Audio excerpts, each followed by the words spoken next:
Hello everyone. इस video में हम लोग जानेंगे शुड के यूज के बारे में कि आखिर शुड का यूज कैसे करते हैं।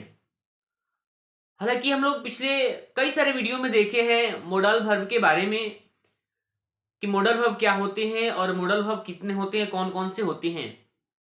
Can, could, may, might, in models का यूज हम लोग देख चुके हैं। हम लोग इस वीडियो में जानने वाले हैं शुड के यूज के बारे में कि आखिर शुड का यूज कैसे किया जाएगा। आइए हम देखते हैं एक एक करके एग्जांपल के माध्यम से। पहले हम देखते हैं कि आखिर पहले यूज किस परिस्थिति में किया जाता है शुड का, और शुड का हिंदी क्या होता है हम उसको जानेंगे। आइए देख लेते हैं। यहां लिखा हुआ है यूज ऑफ शुड। शुड के हिंदी की बात करूं तो शुड का हिंदी होता है चाहिए। शुड का हिंदी क्या हो जाता है तो चाहिए। और शुड ये जो फॉर्म है पास्ट फॉर्म है, क्या है पास्ट फॉर्म है ये सेल का पास्ट फॉर्म है। सेल का पास्ट फॉर्म शुड होता है। ठीक है, फिर से जान लीजिए, सेल का पास्ट फॉर्म शुड होता है जिसका हिंदी चाहिए होता है। ठीक है, शुड का हिंदी क्या होता है चाहिए। इसके यूज नंबर अगर मैं पहले की बात करूं तो शुड का यूज प्रेजेंट टेंस में किया जाता है। फिर से बोल ले, शुड का यूज प्रेजेंट टेंस में किया जाता है। साथ ही साथ अगर यह पास्ट फॉर्म है तो इसका यूज हम पास्ट टेंस में भी कर लेते हैं। मतलब शुड का यूज पास्ट टेंस में भी पॉसिबल है। दूसरे यूज की बात करूं तो एडवाइस या सजेशन को दर्शाने के लिए, मतलब सलाह या मतलब अपने सुझाव को दर्शाने के लिए, या फिर अपने अकॉर्डिंग जो भी सलाह होती है, सलाह को दिखाने के लिए, एडवाइस को दिखाने के लिए, सजेशन को दिखाने के लिए हम शुड का यूज कर लेते हैं। नेक्स्ट यूज नंबर 3 की बात करें तो ड्यूटी या प्रोबेबिलिटी को दर्शाने के लिए, अर्थात कर्तव्य को दर्शाने के लिए, संभावना को दर्शाने के लिए हम किसका यूज करते हैं शुड का यूज करते हैं। अर्थात अपनी कर्तव्य को, दायित्व को दिखाने के लिए शुड का यूज किया जाता है। नेक्स्ट यूज की बात कर लेते हैं तो शुड का यूज टू शो कंडीशन, अर्थात कंडीशन को दिखाने के लिए हम किसका यूज करते हैं शुड का यूज करते हैं। फिर से बोल रहे हैं, कंडीशनल सेंटेंस में भी हम शुड का यूज किया जाता है जिसका हिंदी यदि होगा। जिसका हिंदी क्या होगा यदि हो जाएगा, क्योंकि यदि कंडीशन को दर्शाने के लिए हम इफ का यूज करते हैं, इसके साथ साथ हम शुड का भी यूज कर लेते हैं कंडीशन को दिखाने के लिए। हम एग्जांपल में देखेंगे कि कैसे कैसे यूज हो रहा है। पहले एक और देखते हैं, यूज की बात कर लेते हैं। एक्सपेक्टेड वर्क इन पास्ट, अर्थात जो बीते हुए समय में ना एक्सपेक्टेड वर्क होते हैं, काम होते हैं, उसको दिखाने के लिए हम शुड का यूज करते हैं। लेकिन उसके लिए हम एक रूल अप्लाई करते हैं, शुड के साथ हैव और भी थ्री का यूज किया जाता है एक्सपेक्टेड वर्क इन पास्ट, अर्थात पास्ट के जो वर्क होते हैं, जो भी संभावना जनित काम होते हैं बीते हुए समय में, उसको दिखाने के लिए हम शुड का यूज करते हैं। लेकिन उसके लिए रूल अप्लाई करते हैं शुड हैव भी थ्री। कुछ एग्जांपल के माध्यम से जानते हैं कि आखिर इसका यूज कैसे कैसे हुआ है।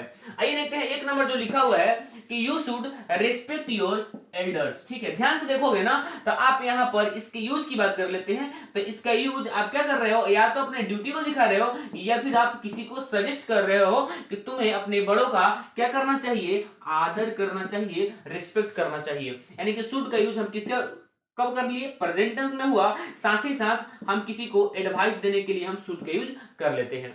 नेक्स्ट देखिए 2 नंबर में लिखा हुआ है कि he should not go there. ठीक है, उसे वहां नहीं जाना चाहिए। ध्यान से देखोगे तो आप यहां पर आप अपने किसी को एडवाइस दे रहे हो कि उसे वहां नहीं जाना चाहिए। ठीक है, he should not go there, उसे वहां नहीं जाना चाहिए। कहीं ना कहीं क्या है तो एडवाइस है, सलाह है।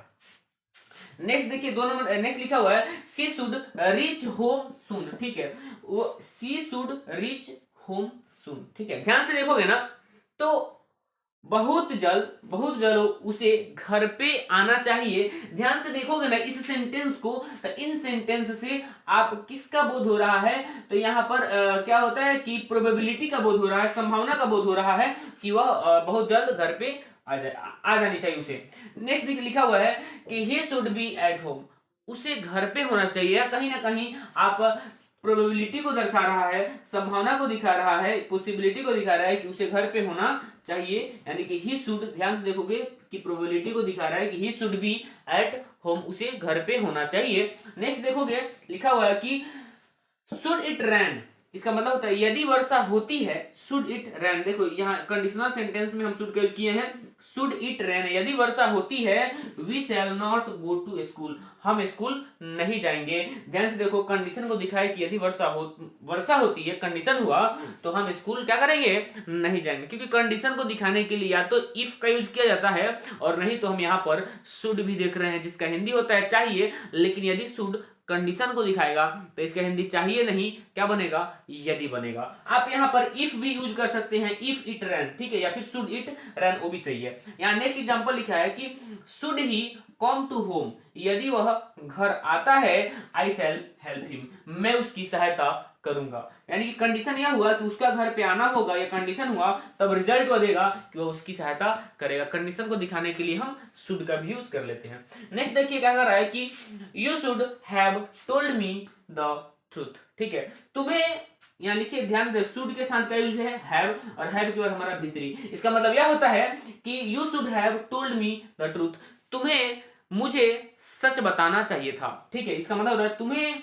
मुझे सच बताना चाहिए था। ध्यान से देखोगे तो पास्ट को शो कर रहा है, पास्ट वर्क को शो कर रहा है। नेक्स्ट बता रहा है, देखिए, the police should have come here, यानी कि पुलिस को यहाँ आ जाना चाहिए था, ठीक है, इसका हिंदी बनेगा। और ये पास्ट को भी शुड के यूज आप पास्ट टेंस में भी करते हो, प्रेजेंट टेंस में भी कर लेते हो। उम्मीद है ये सारी बातें आपको बुझा गई होगी, ठीक है। अगर आपको किसी प्रकार के डाउट्स होंगे तो आप एक बार जरूर लिखेंगे, ठीक है। अगर आपको समझ में आया होगा तो या तो इसका स्क्रीनशॉट ले लीजिए, या फिर इसे आप नोट डाउन कर लीजिए। हम इसमें यहीं तक रखेंगे, बाकी नेक्स्ट वीडियो में।